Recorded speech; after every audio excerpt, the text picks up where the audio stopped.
What's going on, guys? It's your boy Super J, and we're back for part two of the Mythic TCG player guide.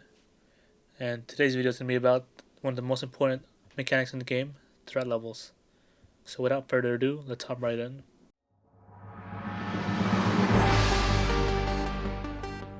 One thing I did forget to mention in my previous video is that leader cards can only attack units. They cannot attack other leader cards, but don't worry about it now, as I will have a dedicated video to the combat of the game.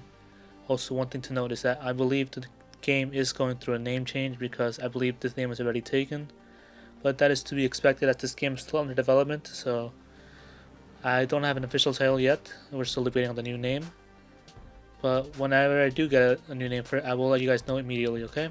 But for now, I'm just going to keep calling it Mythic TCG until we find the official new title for it. The next card we will be discussing is resource cards, but more specifically, we'll be focusing on threat level cards. Threat level cards are one of the most important cards in Mythic TCG due to the threat level mechanic and units having threat level requirements. But before we hop into what threat levels actually are, let's show you guys some of their properties. So here's the first variation of threat levels. As you can see here, there's the name of the card, which is threat level 1 in this case, safe.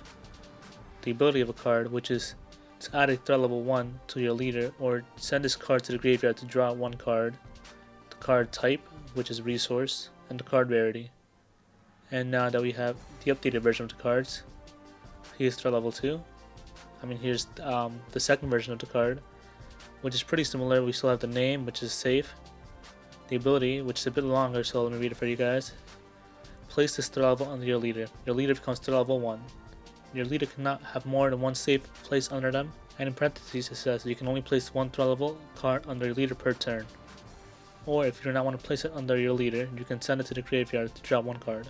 We'll discuss more about its ability a little bit later in the video, but for now I just want to show you guys the different kinds of threat levels they are. So first we have basic threat levels, which are just your standard threat levels, and there's a total of 5 of them. So the first one being threat level 1 is safe, as you can see here. Threat level 2 is Euclid. Threat level 3 is Keter. Threat level 4 is Thalmo. I'm reading that wrong, probably. Most definitely I am. And level 5 is Apollyon. These cards can be added to your leader to increase their threat level, but it's important to note that threat level cards must be played in order, starting with level 1 all the way to level 5, and you can only place one threat level under your leader once per turn. So let's click here and I'll show you what I mean by that. So as you can see in this first video, I'm adding a threat level to my leader to increase this threat level, and I can only do this once per turn. And as you see here, I'm playing them in order, starting with safe and moving up all the way towards Apollyon. Or the second ability of threat level cards, which is to discard it if it's not being placed under my leader card, and then I can draw one card from my deck. This I can do an unlimited amount of times, which is very helpful, so you don't have useless cards in your hand. The reason threat level cards is so important is because certain cards in the game can only be played if your leader meets their threat level requirement. For example, here you can see Bahamut Priest. Let's zoom in. Bahamut Priest is has a threat level requirement of safe, which means your leader must be level 1 threat level safe in order to call upon Bahamut Priest. But if we move on to a higher threat level, such as that of Hootman, which is threat level Keter, threat level 3, that means your leader would have to be threat level 3 in order to call upon Hootman. But in order to do that, you gotta make sure that first you play threat level cards in order as stated before, which means you have to have threat level safe, threat level Euclid, and then threat level Keter under your leader in order to call a card like Hootman. And the same goes for all the other cards here. Your leader card must be the threat level that is required for the card to be called upon. And this is not specific to only units. Other cards that have threat level requirements are resources, support cards, artifact cards, location cards, and leader equipment cards. But wait, Super J, does that mean that I won't be able to play a card like Hootman until turn 3?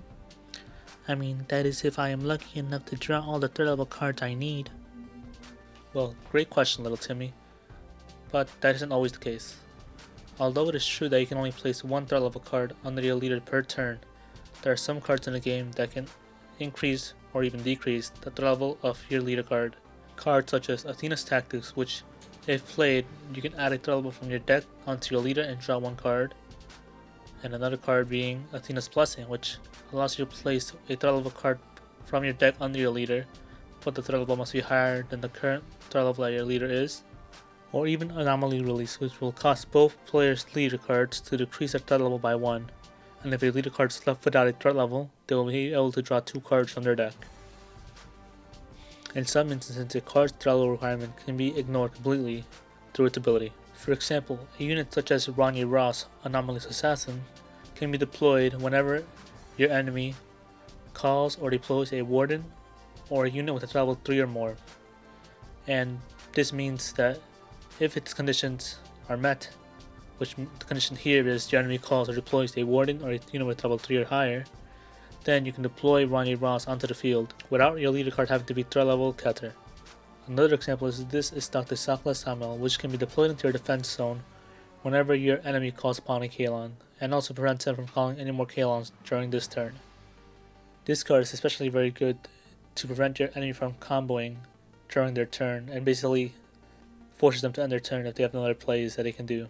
Besides these 5 standard threat level cards, there are also 3 new Relic threat levels that have been recently introduced into the game. The 3 Relic threat levels are Joka, Explained, and Neutralized.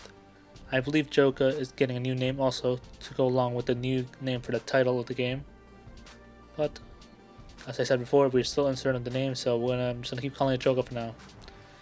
The main difference between regular threat levels and Relic threat levels is that Relic threat levels can only be played onto your opponent's leader, and can increase or decrease their threat level based on its effect. For example, the Joka would decrease your current enemy's threat level, while Explain and Neutralize would increase their current threat level. And similar to regular threat levels, Relic threat levels can also be discarded, also meaning sent to your graveyard, in order for you to draw 1 card. And once again, here you can see that for use case 1, I'm adding a Relic threat level to my opponent's leader. And one thing I forgot to mention before is that these Relic threat levels can be played in any order. So it doesn't matter what threat level your opponent is, or what threat level you are, these cards can be played at any moment. Again, of course, being once per turn only. Or, as I stated before, similar to regular threat levels, they can be discarded from your hand to the graveyard in order for you to draw 1 card.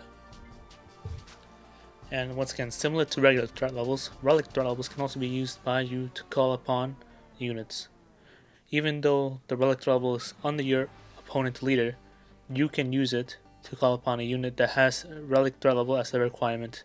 But in order to do that, you must pay 5 life points each time you use a Relic threat level to call or use a card which has it as its threat level requirement. For example, these cards here all require Joka, but in order to call upon them, your opponent must have a threat level Joka under their leader opponent, and you must pay 5 life points each time you want to use it to call upon a unit. And as of right now, these are the only cards that have Relic threat levels at their requirements. Once again, similar to regular threat level requirements, Relic threat level requirements can also be ignored by a card's ability.